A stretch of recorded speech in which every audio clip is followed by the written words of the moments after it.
જય હિન્દ મિત્રો, police પાઠશાળા YouTube channel પર તમામ મિત્રોનું હાર્દિક સ્વાગત છે. તો ઘણા દિવસો પછી આપણે મળ્યા છે. હું એકચ્યુઅલી આઉટ ઓફ ઇન્ડિયા હતો, તો ઘણા દિવસથી વિડીયો બી નતો બનાવતો, અને મેં પહેલાથી વિચારેલું જ હતું કે જ્યારે કોન્સ્ટેબલનું રિઝલ્ટ આવી જશે એના પછી હું મારા ફેસ સાથે વિડીયો બનાવીશ.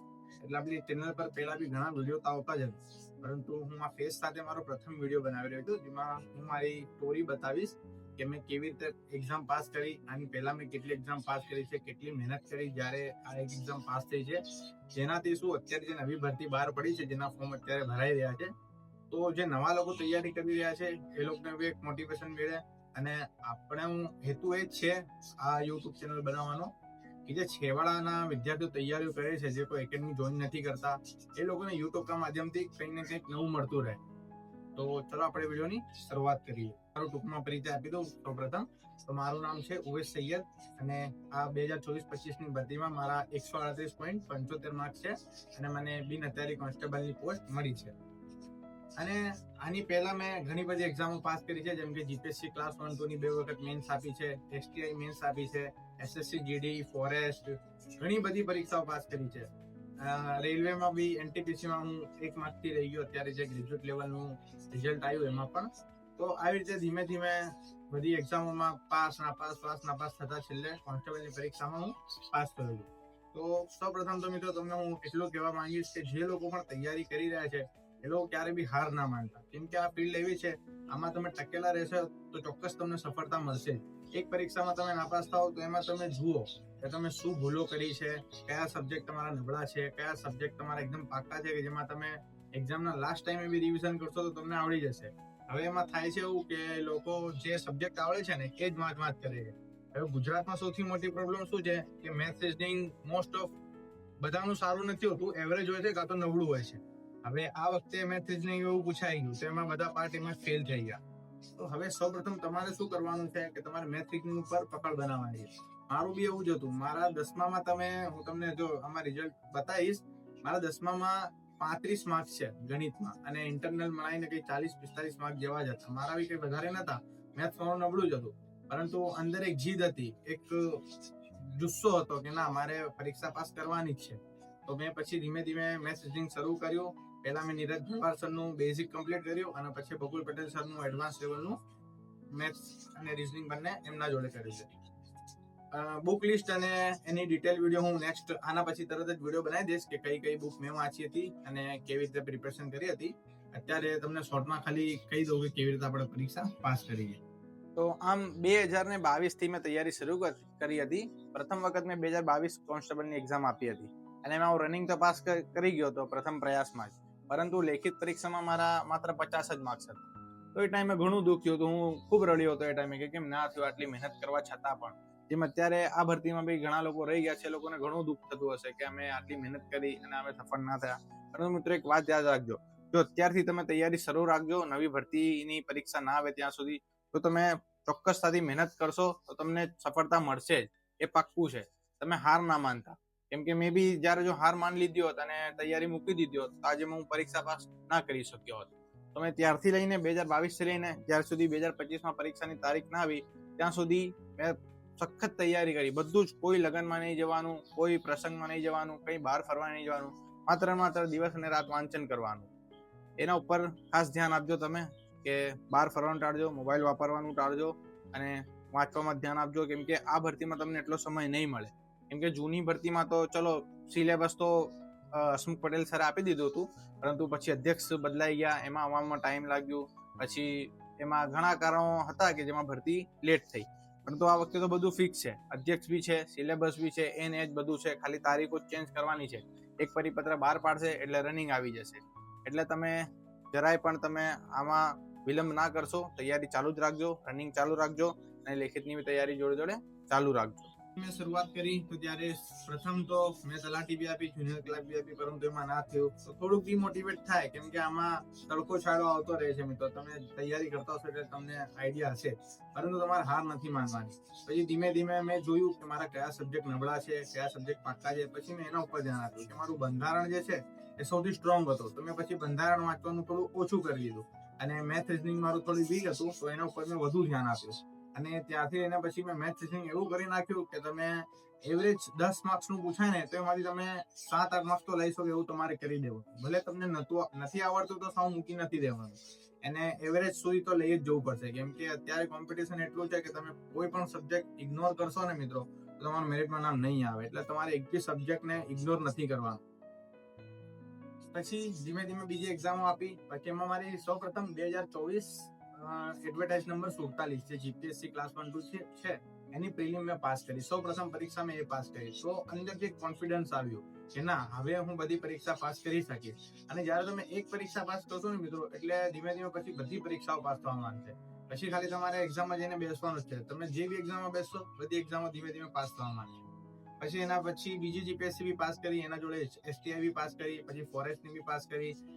અને આપણી કોન્સ્ટેબલની ભરતી આવી એના પહેલા એસએસસી જીડીની બી ચાલુ જ હતી તો એમાં બી મેં એપ્લાય કર્યો. એમાં બી હું રનિંગ પાસ કર્યો અને પછી એની બી લેખિત આપી. બધું થઈ ગયું પણ એમાં હું ફાઇનલ મેરિટમાં ન આવી શક્યો. એટલે પછી એમાં બી ઘણું દુઃખ થયું. પછી એના કોન્સ્ટેબલમાં ફરીથી તૈયારી શરૂ કરી. એના આપણે ગુજરાત પોલીસમાં જવું છે એટલે એમાં દોડ તો અમારી થઈ જ ગઈ હતી તૈયારી. અને એના સાથે સાથે પછી લેખિત પણ ચાલુ કરી.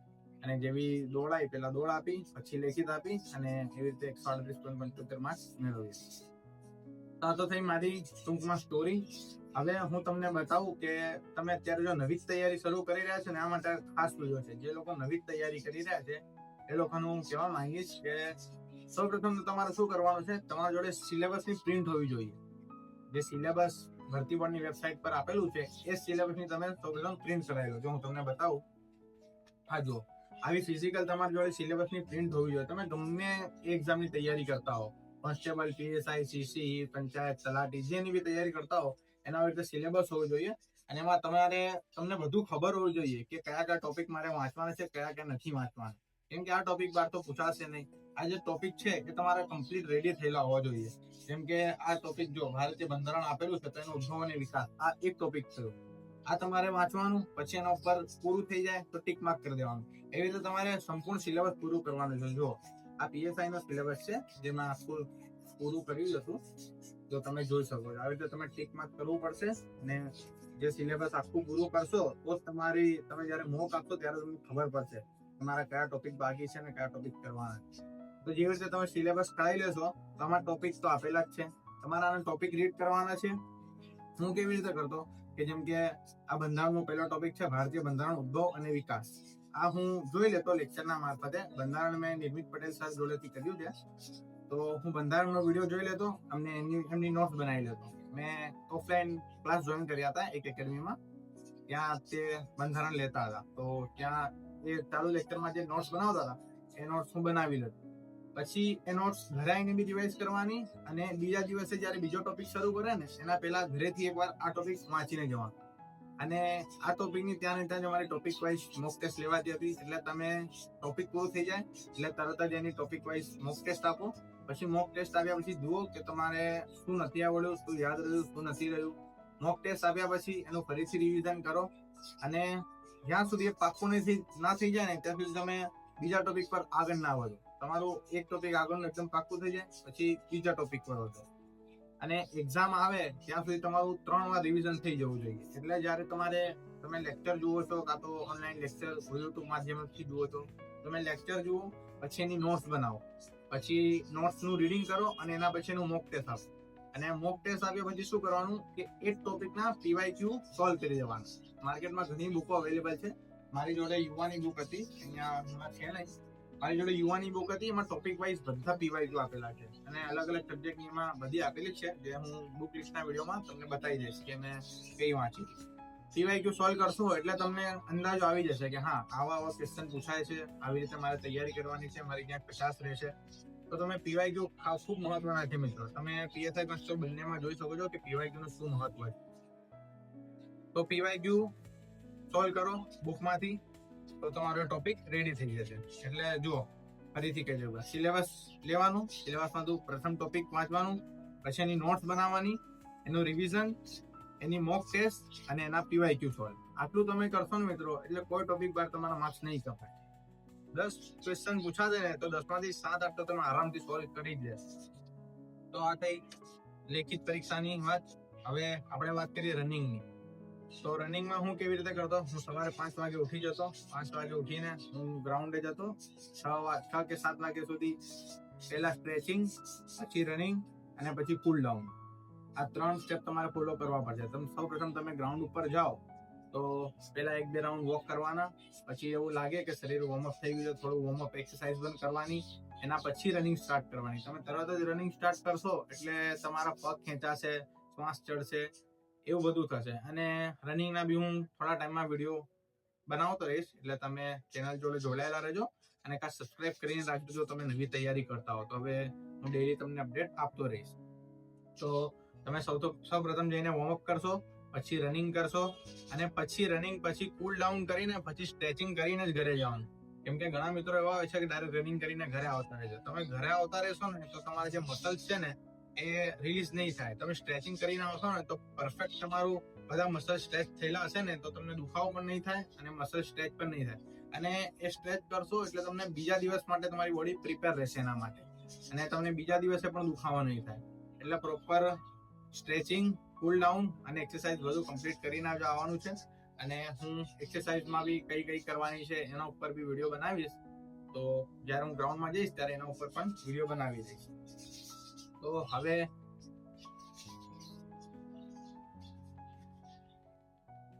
તો હવે જે નવી તૈયારી શરૂ કરી રહ્યા છે એ લોકો માટે મારો ખાસ સંદેશ છે મિત્રો. જો તમે એક જીત સાથે, એક નિર્ણય સાથે તમે મક્કમતાથી મેદાનમાં ઉતરશો કે ના મારે ખાકી મેળવવી જ છે, તો તમને જરૂરથી ખાકી મળશે જ. અને તમારે એના માટે સખત અને સતત મહેનત કરવી જ પડશે. કોઈ પણ જાતની બાંધછોડ નહીં ચાલે. તમે એક દિવસ ગ્રાઉન્ડમાં જશો અને પછી કહેશો ના મારા પગ દુખે છે, મને શ્વાસ ચડે છે, તો એવી રીતે નહીં ચાલે મિત્રો. તમારે જે બી તમને તકલીફ પડતી હોય એનું તમારે સમાધાન કરવું પડશે કે પગ દુખે છે તો કેમ દુખે છે. એના માટે આજે ઇન્જરી આવે તો એના માટે રેસ્ટ કરવું પડશે, પ્રોપર એક્સરસાઇઝ કરવી પડશે. જ્યારે જઈને બધું ગ્રાઉન્ડ પાસ થશે, લેખિત પરીક્ષાઓ પાસ થશે. એમને મિત્રો કંઈ નહીં થાય. તમારે મક્કમતાથી, જુસ્સાથી તૈયારી કરવાની છે. અને આ નવી ભરતીની બહાર પડી ગઈ છે કે જે લોકો ફેલ થયા છે એ લોકોને તો ખાસ, કેમ કે આટલા વર્ષોમાં પહેલી વખત આવી થયું છે કે પહેલી ભરતી પૂરી થઈ નથી અને બીજી ભરતીના ફોર્મ ભરાવાના શરૂ થઈ ગયા છે. એટલે તમારા માટે તો સુવર્ણ તક કહેવાય. એટલે આ તકને તમે જતી ના કરતા, આ તકને તમે ઝડપી લેજો અને આ પરીક્ષા પાસ કરીને બતાવજો. જે કંઈ પણ તમને પ્રશ્ન હોય એ પ્રશ્ન તમે કોમેન્ટમાં કરી શકો છો. અને એમાં આપણું ટેલિગ્રામ ગ્રુપ પણ છે, એમાં હું લિંક તમને ડિસ્ક્રિપ્શનમાં આપી દઈશ અને તમે જોઈન કરી લેશો. તો ફરીથી એકવાર કહી દઉં કે આ ચેનલ બનાવવાનો આપણો મુખ્ય હેતુ એ જ છે કે દરેક વિદ્યાર્થી સુધી આપણી વાત પહોંચે અને જે મેં પરીક્ષા પાસ કરી છે એ અનુભવના આધારે હું તમને સલાહ આપીશ. કોઈ પણ આપણે હવાબાજી કે ફાંકા ફોજદારી કરવાની નથી. જે આપણે કોઈ એકેડમી ખોલવાની નથી, ના આપણે કહીશું કોઈના જોડે પૈસા લેવાના છે. માત્ર એમ કહીશ કે તમે ખાલી એક સબસ્ક્રાઇબ કરીને રાખજો ચેનલ, અને આપણે મફતમાં જ બધું તમારે જે મેં અનુભવના આધારે પરીક્ષાઓ પાસ કરી છે એ અનુભવ હું તમારી જોડે શેર કરીશ. કઈ બુક લિસ્ટ વાંચી છે, કેવી સ્ટ્રેટેજી છે, પરીક્ષાના ટાઈમે શું કરવું, રનિંગના ટાઈમે શું કરવું, જે બી તકલીફ પડતી હશે એ મને ખબર જ છે કે રનિંગમાં શું તકલીફ પડે છે, વાંચવામાં શું તકલીફ પડે છે, એ હું અપડેટ ધીમે ધીમે આ ચેનલ પર જ આપતો રહીશ. તો વિડીયો ગમ્યો હોય તો વિડીયોને તમે લાઇક કરજો અને આ વિડીયોને જેટલું બને એટલું શેર કરજો. તો મળીશું આવે નવા વિડીયો સાથે. ત્યાં સુધી બધા મિત્રોને જય હિન્દ, જય ભારત.